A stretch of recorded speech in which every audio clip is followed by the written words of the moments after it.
What's up YouTube, Dale here from Zephyr, and today I am bringing you my second place local profile for Red Dragon Archfiend Bystial. There's a couple of little spicy texts in here, so again, massive shout out to Joe who kind of helped me inspire to build the deck, and then massive shout out to Mike as well, who's kind of come up with some very spicy introductions to the deck that have worked out incredibly well. And there's one more that I currently don't own, but I picked up on eBay, which I'm definitely going to be putting into the extra deck, and I'll put a picture of it on the screen, because it's actually a great addition to the extra deck, as it isn't a once per turn, so it just helps you kind of pick your opponent's board apart. So with all of that out of the way, please smash that like button, hit that notification bell, and subscribe so you don't miss out on any more upcoming content. So we ultimately ended up facing a load of different decks. We played it post-list, which was quite interesting because it meant I needed to I worried less about Beastials and some forms of interaction. My loss came to Manadiums. They Kurikared me and I was like, yo, what the hell just happened? And that completely broke my board apart, which is really, really painful. But we faced a couple of other decks. We faced Infernoble Knights. We also ended up facing Plants or Sun Avalon Rika, which is very interesting because obviously they can make my stuff unaffected. I just had to keep popping their board and clearing it off. And then we also ended up facing, trying to remember what my round one was, Flu. We also faced Flu, which was a very interesting grind game. Anyway, so pretty standard on this one, Triple Soul Resonator. This is your go-to main starter with Triple Crimson Resonator. Like if you open this up with no monsters, it's just a great free summon. And then being able to spawn out 2 Resonators later on, once you get that one, specifically one Dark Dragon Synchro, you're in Dreamland. I still like the one Vision Resonator. If anything, I'm highly considering putting Crimson to 2 and Vision bumped up to 2 for the pure fact that, like I said, this is great if you've got no monsters special summon it, but then you still need to go through a combo that gets you a Dark Dragon on the board without putting an additional monster on the board so that you can then use Crimson Resonator's effect to get you 2 Resonators. So it does get a little bit tricky. One Synchron, absolutely fine with it. Sephiroth Overloop, love the tuners on this one. 2 Assault Synchrons, and then the non-tuners, Bone Archfiend, pretty standard on that one. 2 Wandering Wildwind, and the reason I went with 2 of that is I actually now put in Salamander Catalyzer. Now this is just something different that I wanted to try out, because what I found out was there's a lot of people that kept targeting my tuners. Every time I put monsters on the board, if I was going second, they would then target the tuners to remove them. Now I know that there are other tuners that can summon themselves for free, but with Synchron Resonator, you need a specific type of monster, and with Vision Resonator, again, you need a level 5 or higher. So if you already buff your level or reduce the level of your Soul Resonator, and then they book a Moon it, you don't have a level 5 or higher Bone Archfiend on the board, so you can't summon that down. Obviously, it helps with the Bestials, but what I quite liked is the idea of having Salamander, for the pure fact that I could then either pitch this off of Bone Archfiend, and its secondary effect is when a monster is destroyed by battle involving your Fiend monster, you get to add this card back to the hand. You can also reveal this card and 1 Fiend monster in the hand, and then special summon one of them, and then discard the other. So what I quite liked about this is this gave me the ability to either it be a tuner or a non-tuner, because I can either summon this and I've got a non-tuner level 4, or I summon the other one, and 9 times out of 10, that Fiend monster I've revealed is going to be some form of a tuner. So I thought that was kind of a cool interaction, and it worked out quite nicely. For the Bestials, double Lubellion, and then the new list is in effect as of today. So 1 Magnamute, 1 Druid Swarm, 1 Bulldrake, and 1 Saronir. The reason Bulldrake's actually quite good in this one is being able to tribute off another light or dark monster is very, very consistent, very easy to do in this. And the fact that you tribute as well can also trigger your Assault, which is really kind of cool. So I quite like Bulldrake putting in quite a lot of work. Saronir and Druid Swarm. You can bump Druid Swarm up if you don't want to be playing the Bulldrake, but I quite like the balance of this. And the reason Saronir was important is Saronir would help you pretty much get the Beast plus Regained or Etude kind of combo. And what I liked about this one is this one lets you synchro during your opponent's turn. Ironically, in this version, unless you're going to play Burning Soul, you don't have a way to Calamity your opponent during their turn, unless you're going to activate something like this. But even then, it's still kind of cool because you can, if you want to, you can summon out Chaos Angel, which can be very, very helpful because you do that during your opponent's turn. That then can use a Lubellion on the board, while also being able to pretty much banish one of your opponent's monsters and then protect your synchros and all the rest of your monsters.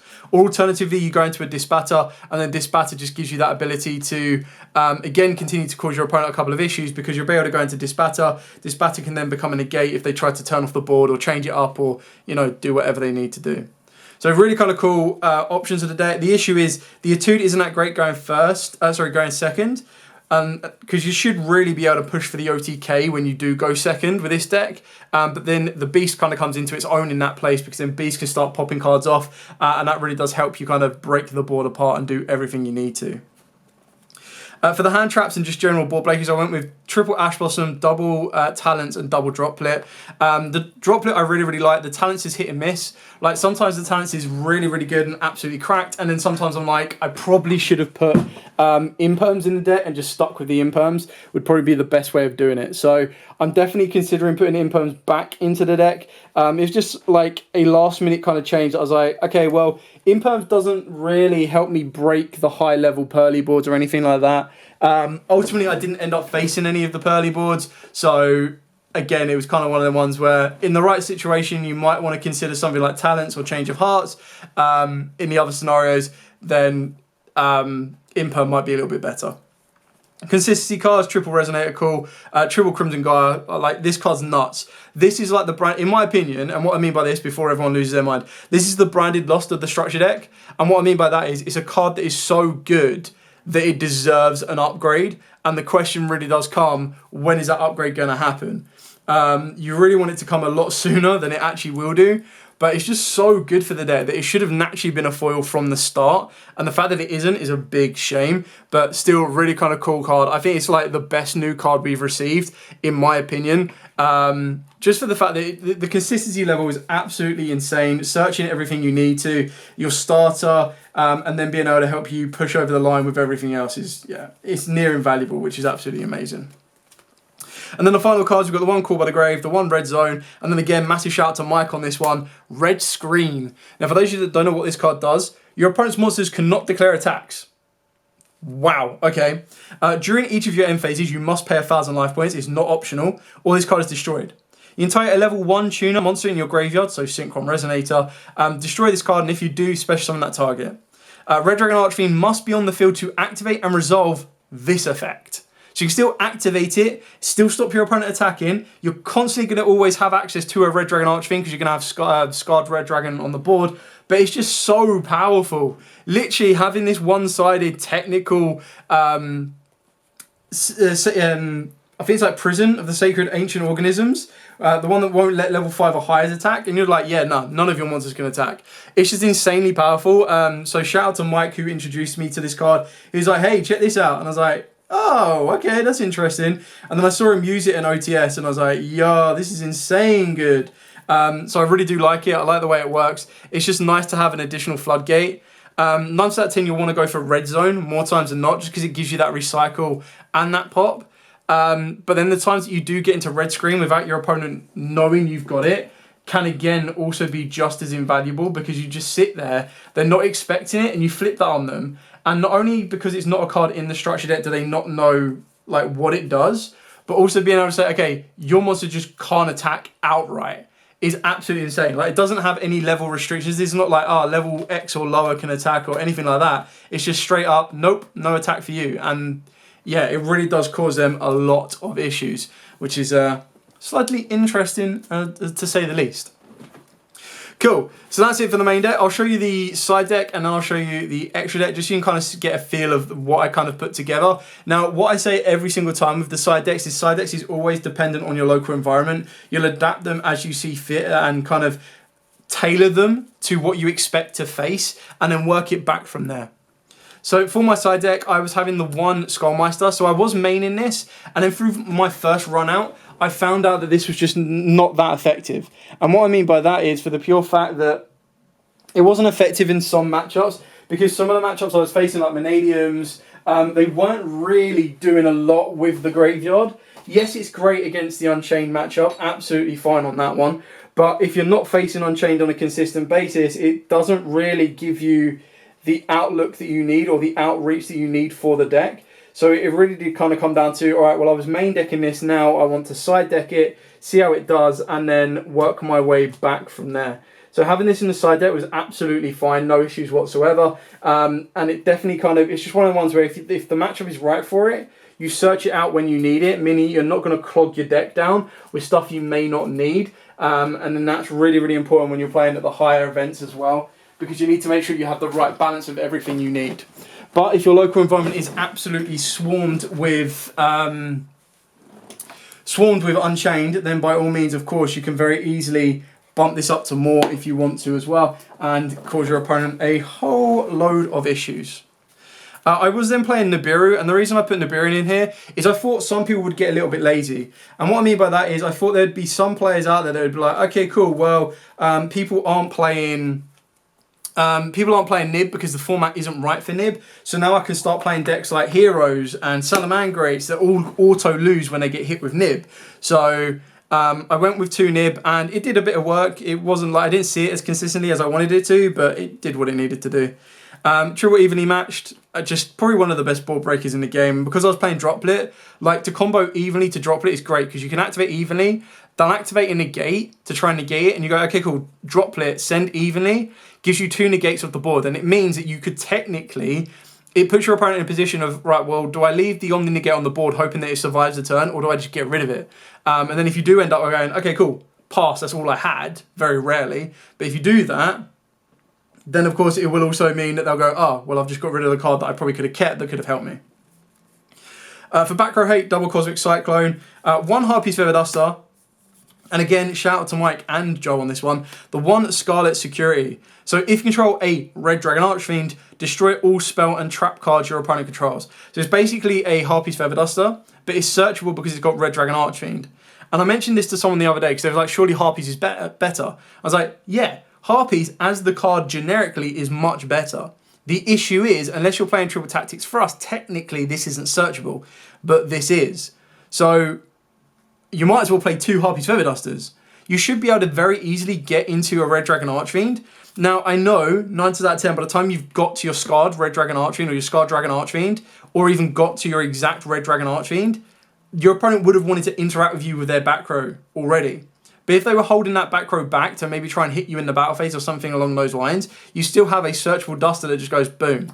Or if they get a little bit lazy and you activate Duster and then you blow out their board and then you go into a grind game and they're like, oh, it's not as if they're going to have 2 Dusters. And you go, okay, cool, Scarlet Security, blow up the board. And they're like, oh, they do have 2 Dusters. 2D Barrier, and then the final card was Triple Book of Eclipse. Like, this card's cracked good.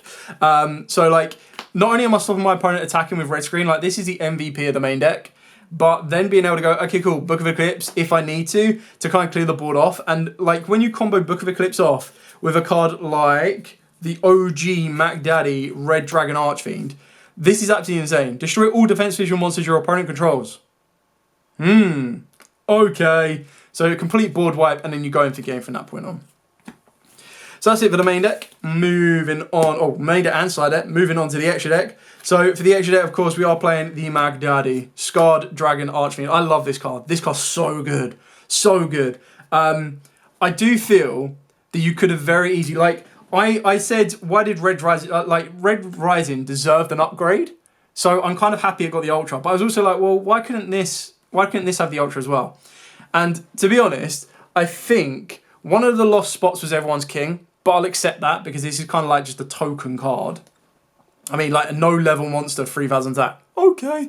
But what would have been really cool is if this got an ultra rare, and then Crimson Gaia got a super rare, and then Red Dragon Archfiend could have just got a common. Or like Calamity didn't need to be a super. But this is just me being nitpicky. Love the deck. Really, really enjoying it. So, triple Red Rising, double Scarred, double OG Red Dragon Archfiend. Pretty standard on all of that one. Kind of going back a level, but the Coolie Belt, this is just so good for the deck. Sometimes you will find yourself in a really weird position where you've got Synchron Resonator, but you can only Synchro into a 7 on the board, and then when you summon down the Synchron Resonator, you can get into your 8, which is your Scarred. So, go with it like that. Then we've got the Scarlet Red Dragon Archfiend, just a great option for Timecon. Hot Red Dragon Archfiend Abyss, pretty standard on that. And then we move into the 10s, we've got the Archfiend Bane, we've got the Chaos Angel, and we've got the Dispatter. Now, the Chaos Angel is mainly to be summoned during your opponent's turn with the Beastial and any Dark. But the idea is that you can go Vision Resonator and then go into a Chaos Angel before you lock yourself. And then you just get a non-target banish. You've got protection with Lights and Darks, everything you need to. Now, keeping in mind, Vision Resonator needs a Dark to be special summoned from the hand. But the idea is that you'll have a Dark on the board already at first time because you'll have a Beastial. So then you special summon down the Vision Resonator. you get rid of the beastial for your Lubellion in the graveyard, and then you sink into a Chaos Angel for that non-target banish, protect all your synchro monsters from your opponent's monsters' activated effects, and all your monsters can't be destroyed by battle. Right, what more could you want? 1 King Calamity, 1 red Supernova Dragon. Now, the one thing I'd probably change when I do get that new card, and I'll put it back up on the board, I'll put it on the screen for you, is I might get rid of Calamity, because it's rare that you want to make this during your turn. Like, by the time you get to the levels to make this during your turn, that's it. It's over and done with. So the only one that I might replace it with is Bane, for the pure fact that Bane is just as an aggressive option, but not as effective. Or Red Supernova. I haven't fully found out exactly what I want to cut yet for it. Maybe Chaos Angel if I keep finding myself locking myself into stuff, but honestly, I'm not. But yeah, I'll play around with it, see what I can get with. But for now, I'm really enjoying the deck. I think it's incredibly fun. I'm still learning the ins and outs of what people expect to play against it, and constantly keep changing it with cards like this is absolutely mind-blowing. Like, this card just put in so much work. And the annoying thing is, when Mike showed me, I bought 5 off of eBay. I was like, oh, they've got a discount. It'd be like 5 for X amount. And if any of my friends needed some, I could give them to them. I looked through my random bulk binder yesterday, and I was like, hang on a minute. Ah, damn it. And I had a red screen in it. So I was like, okay, cool. Guess I'm going with this. And then I thought I'd bring you an update to show you this with the Scarlet as well. And the Synchro Monster as well that Mike played. Anyway, thank you so much for watching. If you do have any questions at all, by all means, please put in the comments down below. I'll be more than happy to answer them for you. I do try to keep these as budget as relevant as possible without like adding in thrusts and talons and everything else. But there are some times where you're like, okay, cool. You need to upgrade to kind of compete at the highest level at your local environment. Honestly, I don't think I needed to. Like, just adding red screen in would have done more than enough. Anyway, thank you so much for watching. Like, comment, subscribe, share. Till next time, as absolutely always, stay safe, and of course, happy dueling.